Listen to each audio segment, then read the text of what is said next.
Alright, spending a week with your grandparents is supposed to be a chill time of eating old candy, playing mid-century board games, and suffering Depression-era bedtimes. Okay, but when they start acting all extra strange, you find yourself trapped in a secluded country house with two old people who flip the psycho switch as soon as the sun goes down. Damn. This family reunion just might be a fight for survival, so we're here once again to break down the mistakes made, what you should do, and how to survive Nana and Pop Pop in The Visit.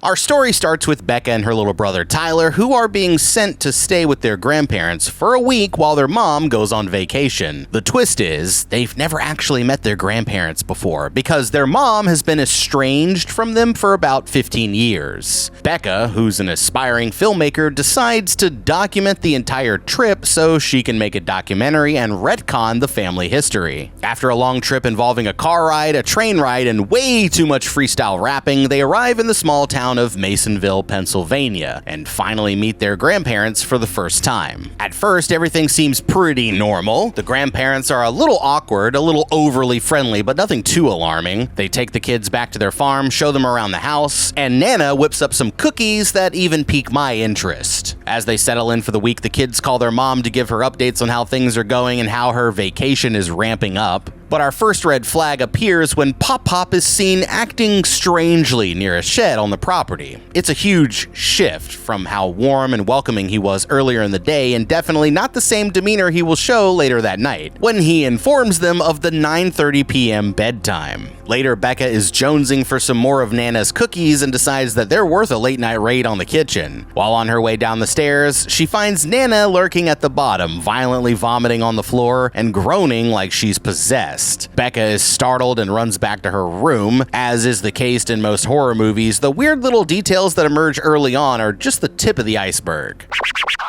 And it's at this point that we can see that our dynamic sibling duo has already made some pretty major mistakes. The first mistake was trusting the first old people they see holding a sign with their names on it. I mean, they completely ignore basic stranger danger rules and just assume these are their grandparents. In a situation like this, identity verification is extremely important, especially when you're about to be taken to an isolated farmhouse by people you've never met before. And the worst part is that this entire situation could have been prevented with a little bit of pre-trip preparation. They could have asked for a current photo before the trip, challenged the old people to figure out how video calls work, or done literally anything to confirm what their grandparents looked like before meeting them at the train station. And even after they arrive, they still get another chance to verify who these people are when they Skype with their mom. All they had to do was get the grandparents on camera for just a moment. In theory, their mom would have surely canceled her vacation, and this movie would have been over before Nana's cookies even came out the oven. The second mistake is allowing themselves to be taken to an isolated farmhouse. Once they get there, they got very limited communication options, and the house does not have Wi-Fi. Transportation is also a problem. Neither of them can drive, so after they get off the train, they are completely reliant on other people to take them anywhere. A visit like this doesn't have to start with a full week alone on a remote farm. I mean, they could have met at a public park, a museum, or even a diner, spent some time together, and even if everything seemed normal, then maybe you could plan a longer visit for later. The main idea here is that you want to be a guest, but never completely dependent on your hosts, especially when dependence can quickly turn into captivity. And if all else fails, you should bring weapons for self-defense, like pepper spray, in case captivity turns into an unwanted game night. The third mistake is the classic one we see all too often when early warning signs are shrugged off and not taken seriously. Both Becca and Tyler witnessed the so-called grandparents doing strange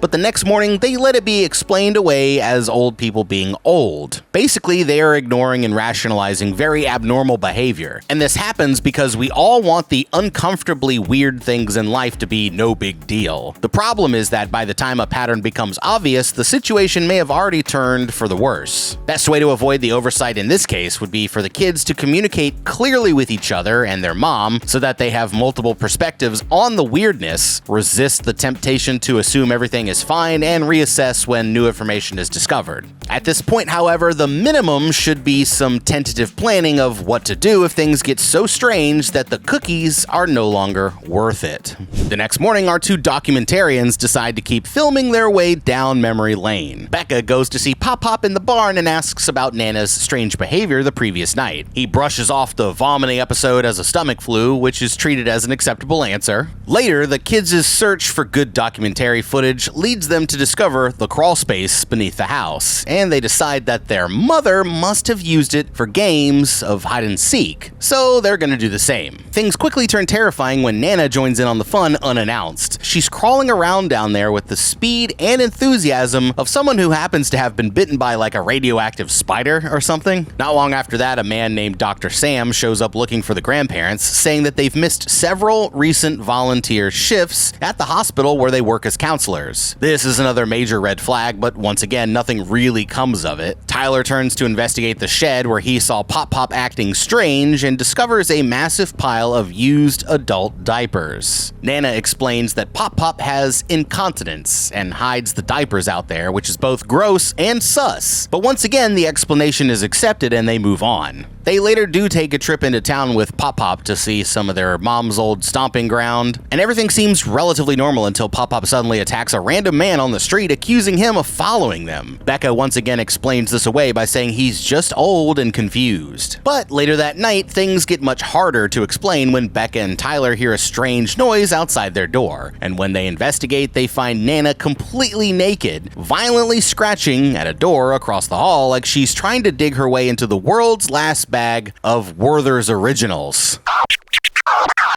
Alright, at this point I'm starting to think the cookies are no longer worth it. Earlier the mistakes were all about how Becca and Tyler got themselves into this mess. And now the mistakes are all about willful ignorance and choosing not to see the mess they need to get out of. Because they are actually starting to ask the right questions. Becca approaches Pop Pop about Nana's nighttime behavior, and Tyler is headed down the right path when he decides to investigate the shed. The problem is that the answers they get may explain the bodily functions, but they are far from explaining the behavior. And incontinence is a real affliction that doesn't require you to store your diapers in a pile in the shed. That being said, seeing Nana move like a woman possessed in the crawl space would have us all sprinting our way out of Masonville with a more efficient stride than Forrest Gump. Yet for some reason they still continue with the documentary like this is just a quirky family vacation. By the time they see Nana naked scratching at a door in the middle of the night, that should be the straw they find after the last straw. However, this will just kick off more investigations when they need to be prioritizing an exit strategy. Because it's not just the strangeness of the things occurring, but the revelations of violence and instability that justify leaving as soon as possible. So instead of calling their mom for immediate extraction, Becca once again goes to Pop Pop with questions about Nana's nighttime behavior. This time he gives her a new explanation saying that Nana suffers from sundowning, a condition in which elderly people become confused and behave strangely at night.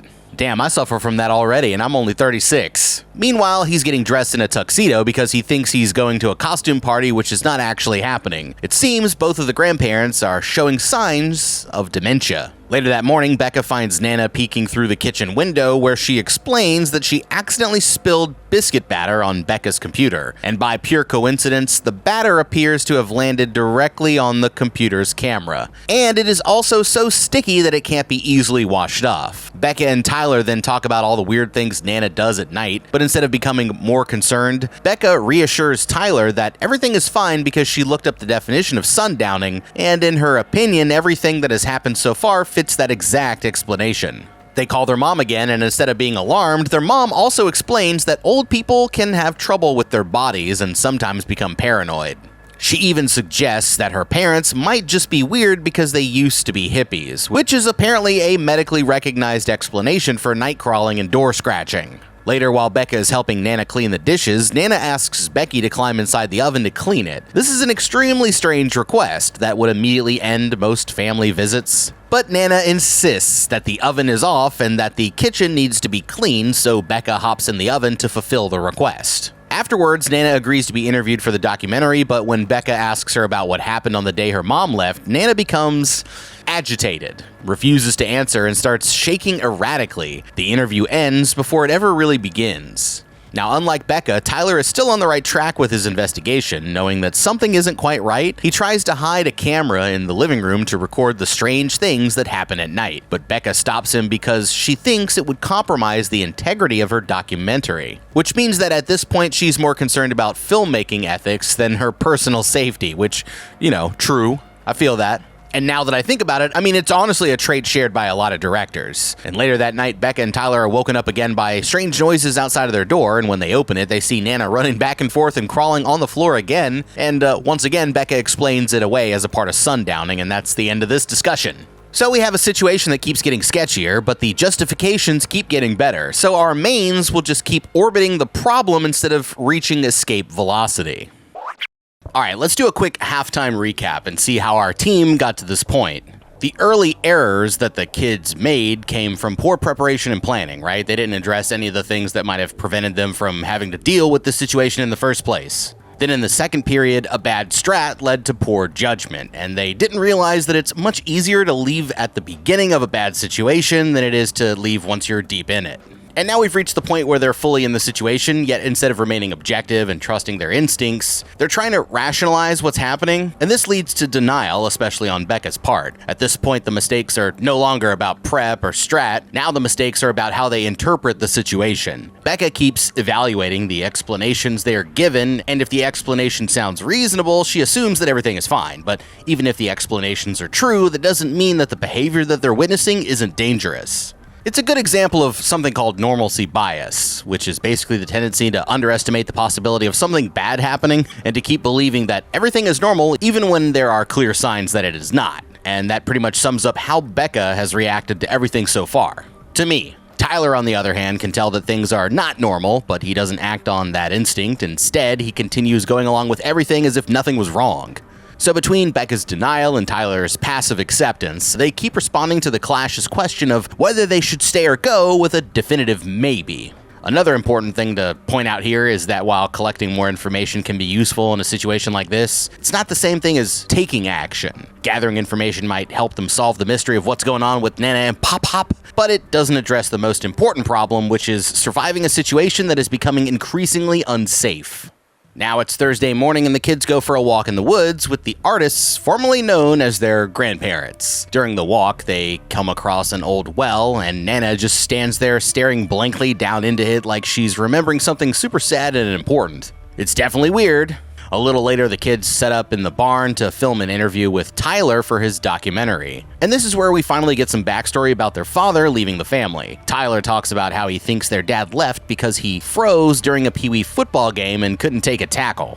Damn. And hey, that's a pretty heavy thing for a kid to carry around. After that, the kids go to investigate the well Nana was staring into earlier, but they don't find anything except an old bucket and some dirty water, which is either nothing or extremely foreshadowy. Then Tyler interviews Becca on camera, and while he presses her about why she doesn't look at herself in the mirror, this clearly upsets her, and we start to see that Becca is using the documentary to work through the complicated narrative of her family, while also having enough control to avoid dealing with things that she doesn't want to face. It's a little mature for her age, but yeah. Later Becca's alone talking to the camera and crying about the unceremonious way that their dad left, and she reveals that she has some old footage of their family together, and that she refuses to use any of the footage with their dad in the documentary because that would mean she forgives him. Meanwhile, Tyler is becoming more convinced that something is seriously wrong with Nana and Pop. He suggests that there might be something in the basement since the grandparents have specifically told them not to go down there. I think it's pretty obvious now that something very important to the plot is being concealed. Now, not long after that, a woman named Stacy shows up at the house, and she tells Becca that their grandparents used to work as counselors at Meadowbrook and helped her when she was in rehab. They were supposed to visit the facility recently, but never showed up. She also mentions that there have been some pretty strange things happening down at Maple Shade Hospital, which is another massive red flag since Dr. Sam said the same thing on Tuesday. Later on, Becca's filming Nana in the living room and finds her sitting in a rocking chair laughing to herself while listening to music. When Becca asks what the hell's so funny, Nana says that she has the deep darkies and then wraps a scarf around her face like she's trying to suffocate herself. Weird. Becca does manage to stop her, but it's clear to the audience that this is far from normal old person behavior. And I can speak from experience, you guys should see my nan. Becca then goes to find Pop in the barn and finds him with a shotgun in his mouth. He claims he was just cleaning it, which is technically possible, but with a technique so wrong that even if it were true, taking any action after that doesn't include calling 911 is immediately incorrect. Now, at that point, Becca finally decides that maybe they should put a camera in the living room at night to record the strange things that happen. So boom, that night we see the footage from the living room from the camera's perspective, and Nana walks around moving things, opening and closing doors, and then suddenly pops up and growls directly into the camera. She knew that joint was there. She then takes the camera off the shelf, grabs a knife from the kitchen, and walks upstairs toward the kids' room. Back inside the kids' room, they wake up to someone banging on the door and trying to get in. Nana's outside the door with a knife, but thankfully she can't get the door open. The danger is clear and present, even with a confirming scowl from Harrison Ford. Hold up, pause the video. I need to let everybody know that the How to Beat Discord is now live. That's right, we've been teasing it for a while now, and we actually did launch it a while ago. It's been underground, and there's already a bunch of gorehounds in there chopping it up, but it is now officially live. The floodgates are open. Get on in there, and my DMs are open, so you can ask the kid whatever you want, whenever you want. We got game nights, live streams, movie nights. Hell, there's even a fan art thread. I mean, look at this stuff. We got MVPs and OGs in there like Pigster and Keo. Fortnite matches going crazy, and there's a movie request tab, so if you guys have any ideas about what you would want to see on the show, drop a line in that thread. But yeah, tell a friend to tell a friend. The How to Beat Discord is now live, and I'll see you guys in there. Now, back to the show.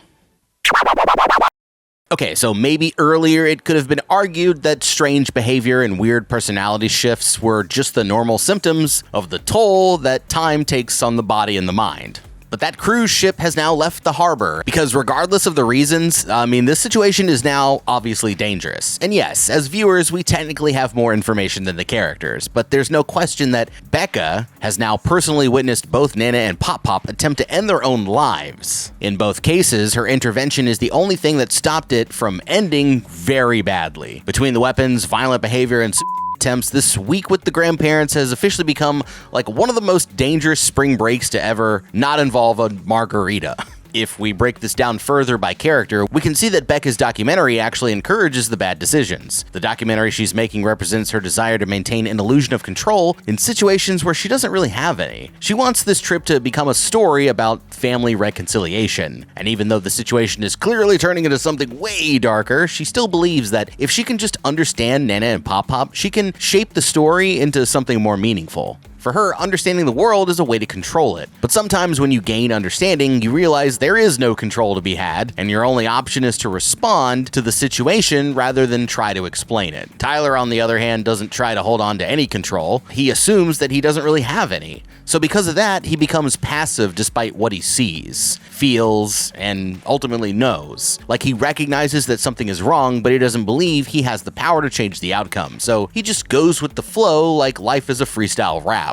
The lesson in all of this is that even if you have very valid reasons driving your decision making, you first and foremost need to realize that when a situation becomes clearly dangerous, hesitation and inaction become the biggest threats to your survival. It's also important to remember that throughout Thursday, their ability to roam freely was never really restricted, so they're still not trapped yet. After each strange and dangerous event, there's still an opportunity to leave, call for help, or find another adult, but instead, the kids still believe that they need more info before they can make a decision. And that is the potentially fatal flaw, not acting early or on time, because anything they do after this point is just trying to recover survival points that they didn't need to lose in the first place. Now it's Friday morning and we find Becca and Tyler reviewing the footage from the night before. Nana's on camera's antics have confirmed what we already knew. They need to leave like yesterday. The plan now is to keep their distance from Nana and Pop Pop, pack their bags, and finally call in the extraction team, which is a good plan, but it only lasts about 5 minutes, because Becca decides that she still wants to do one more interview with Pop Pop. Now during the interview, Pop Pop talks about his old job working nights at the factory and seeing something strange running around that no one else believed was there. He says he eventually lost his job because people thought he was f***ing crazy, and the whole conversation has a very ominous tone, especially when he starts saying things like, "It's all coming to an end." So not long after that, the kids see Stacy, which is the woman that visited earlier, outside having a very heated convo with Nana and Pop Pop. They don't hear what's said, but it's very clear that the conversation does not end on friendly terms, and they're last seen all together walking around the back of the house. But because the documentary takes priority, we move on to Nana sitting down with Becca for another interview. She tells a pretty strange story about a pond where creatures from from another planet live. Apparently, when people enter the pond, they fall into a deep sleep but don't die, and the creatures keep them at the bottom of the pond.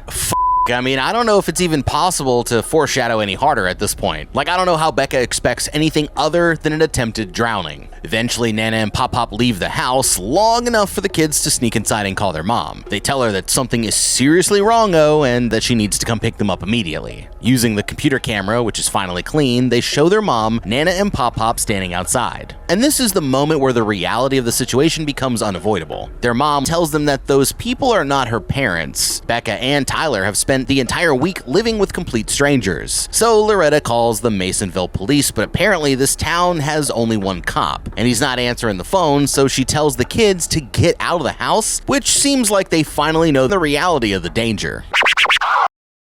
So finally at the start of the day, Becca and Tyler decide that they want to leave, but over the course of the day, the situation escalates to the point where they need to leave, if they value their lives, that is. The footage they've recorded of Nana the night before is extremely conclusive evidence that something is really wrong here. What's wild is that when they talk about leaving, one of the first things they bring up is packing their things, not realizing at this point they need their lives more than they need their stuff. But even after committing to leaving, Becca's attachment to her documentary and her mission to reunite the family keeps pulling her back into interviews and conversations with the very people she should now have a healthy fear of. And Tyler, who clearly recognizes that something is very wrong, still lets Becca lead the situation rather than stepping in to change the plan. And at some point, leadership has to shift to the person who understands the danger most clearly. Another huge oversight is Stacy. These kids see her arrive at the house, but we never see her leave. Earlier in the movie, they were ignoring red flags, and now they're ignoring signal flares. By the time the evidence of the truth becomes undeniable, the chances of leaving safely have already dropped dramatically. The priority order here should be very simple: survive first, belonging second, documentary third. Very distant third.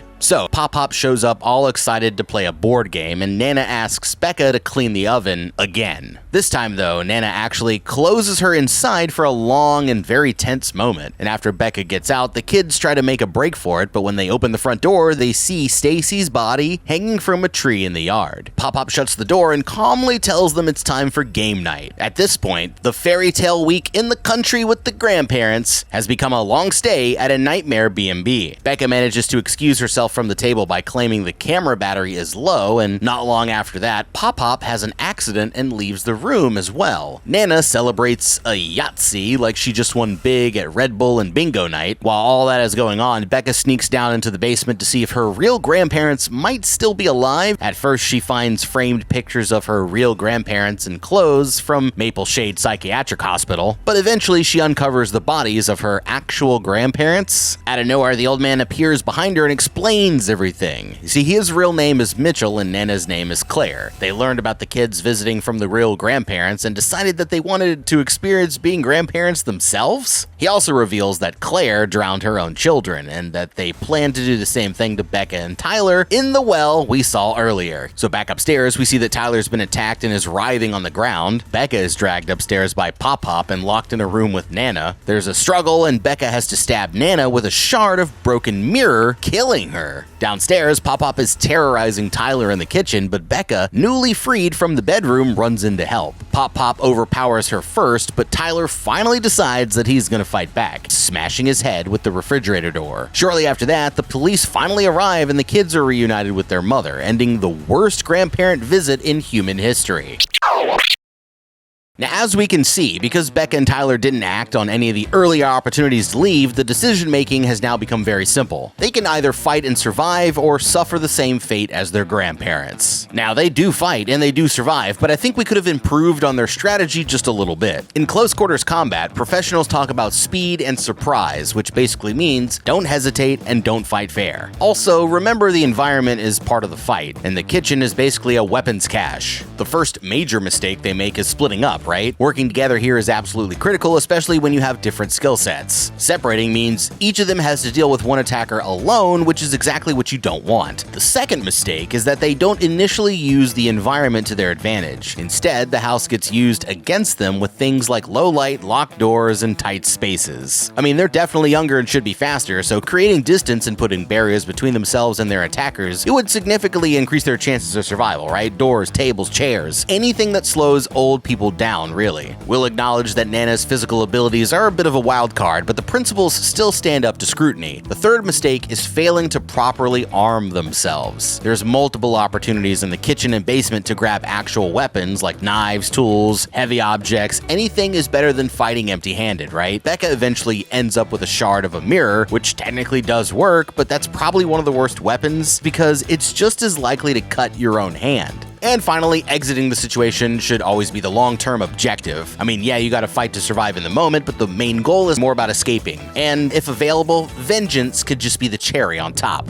So, since the kids survived to document and freestyle another day, we jump ahead to Becca interviewing her mom for the documentary. Loretta finally tells the story of the day she left home and explains that during a fight, she hit her mom and then her father hit her, and they all just stood there in shock, and instead of fixing anything, she just left and never came back. We then see that Becca has decided to include footage of their father in the documentary after all, which suggests that she's also learned to forgive him for leaving. The story wants us to understand that families are complicated, but it also wants us to realize that sometimes escaped psychiatric patients pretend to be your grandparents. The movie also gives us a treat during the credits where Tyler performs a freestyle rap about the week they spent with the imposters. So if you want to beat this movie, the strategy is actually very simple. Verify the grandparents' identity, leave after seeing Pop being weird by the shed, leave after the creepy crawly hide and seek, leave after seeing Nana naked in the hallway, leave after the shotgun incident, leave after you get video proof that something is very wrong, escape immediately once you learn that they're imposters, and never pass up on an opportunity to mention Mom's or Nana's spaghetti. Wow, The Visit. Yeah, so was I tripping balls or was that a crazy ass movie? Would you escape or would you fight back? You guys gotta let me know